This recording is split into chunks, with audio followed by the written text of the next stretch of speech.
Thank you for that, Madam Speaker. So we cut spending in a rational way, and we met our priorities at the same time. And in so doing, we were a model for the nation. New Jersey in 2010 is what the rest of the country in 2011 has been trying to catch up to. Cutting spending in a rational way, living within our means. Democrat and Republican alike, they're all trying to do what we did last year in a bipartisan way.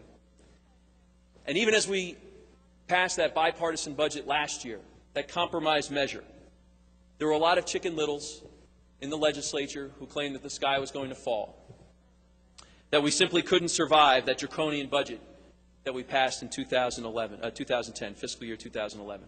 But, Madam Speaker, history has proved the sponsors and the supporters of that bill right. Today, our state is on the right track.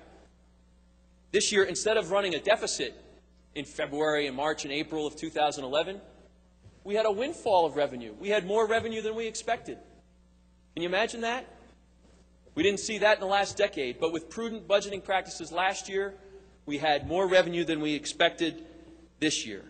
We are turning the corner and we are coming back as a state. And it's not because the economy boomed. Everyone, I think, understands that. Unfortunately, we're on the precipice of another recession in this country. The economy did not lift us out of this. It was prudent budgeting practices that got our house in order. And, Madam Speaker, everyone is better off for having made those decisions. A healthier budget helps taxpayers, helps the wealthy the majority party just tried to tax moments ago. It helps the working poor that so many in this body advocate for.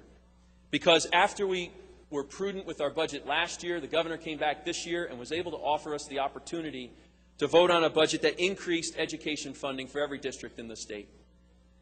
He offered an opportunity to vote on a budget that increased our funding to hospitals so they could care for the working poor and the uninsured. We were able to preserve senior prescription aid, increase money for the mentally ill. We were able to increase money for scholarships, and on and on and on. That's what you get when you run surpluses in a fiscal year and you manage your budget in a prudent way.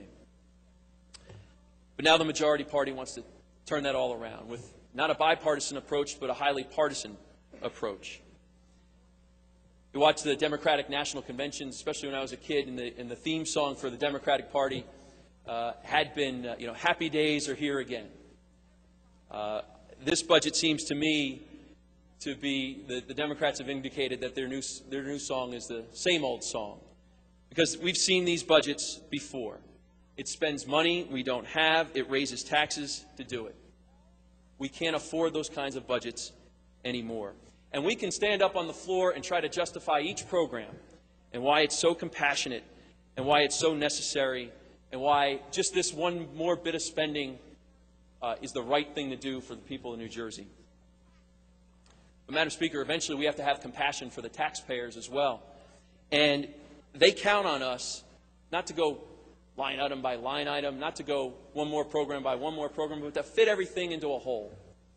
And if we start justifying one program and then another program and another, we can justify any program we want in here with crafty arguments and persuasive appeals to emotion. But New Jersey's counting on us to be good stewards of the state's resources, and watch the store and not get carried away with the next line item and the next line item and the next line item. And so while this budget is out of whack, out of balance, illegal, worst of all, it wipes out all the gains we made last year, reverses course, Madam Speaker, that we had embarked on together. And so I would urge my colleagues today to stay on track, continue the progress that we've made together, and reject this bill. Let's come up with a budget that keeps New Jersey on track. Thank you, Madam Speaker.